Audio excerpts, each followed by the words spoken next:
A work of fine art must start as an idea, then the supplies must be gathered, and the dream of a piece can start to come to fruition. The right art can take the beholder to a place they could never go in the real world and showcase the best of what nature and the man-made world have to offer.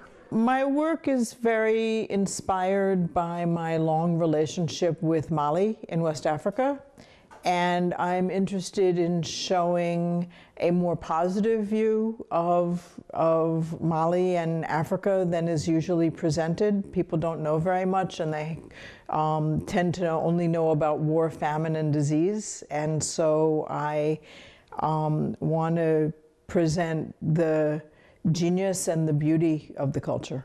Janet Goldner is an American artist known for her sculptures, photography, and various projects. She has participated in over 100 exhibitions, including almost 24 where she was the sole artist.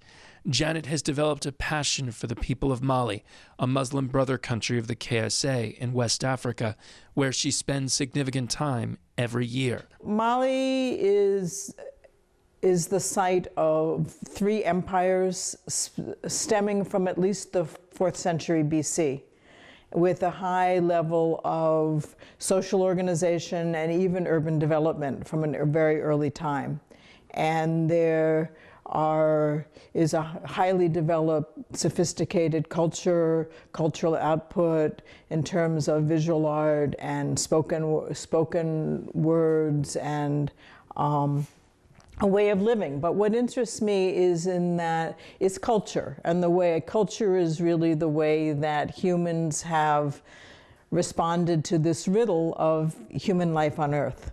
And what's interesting to me are these many different ways that people all over the world, across history, across time, have responded to this riddle. So this is oxygen and acetylene. It's gas welding. And the acetylene is the fuel, which is what I light first, and then the oxygen provides the heat. Her love for Mali was set in steel when she won a Fulbright scholarship, taking her to the famine, war-ravaged, yet proud nation. She has sculpted and painted during war and peace.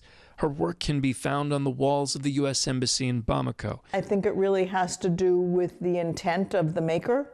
A lot of artisanal work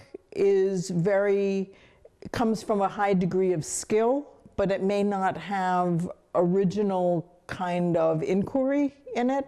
And so that might be different from what I would consider art, although it has a lot of artistry in it and a high degree of wonderful skill. But it's really in the exploration of ideas, for me, that makes something fine art. A number of artists stumble upon their talent by drawing, painting, or documenting the world around them when they are responsible for something else in it. Janet had a great way of knowing she needed to be a fine artist. Making art is just the only thing I ever wanted to do long enough to keep doing it. Just start doing it and keep doing it and don't stop. No rules, except the rules that you make for yourself, that the artist makes for themselves. The very best artists force us to stop and think about what they have put on a canvas, sidewalk, park, or any other place life takes us. Those considering a career should only enter its ranks if they are truly passionate about their work, as there are so many pieces of art in the world today. For this edition of Your Job, we interviewed a sculptor. We looked at her designs and we showed you some of her photography as well. If you become a sculptor, you might get a chance to play with fire too. From Brooklyn, New York, for Your Job, I'm John Wallace.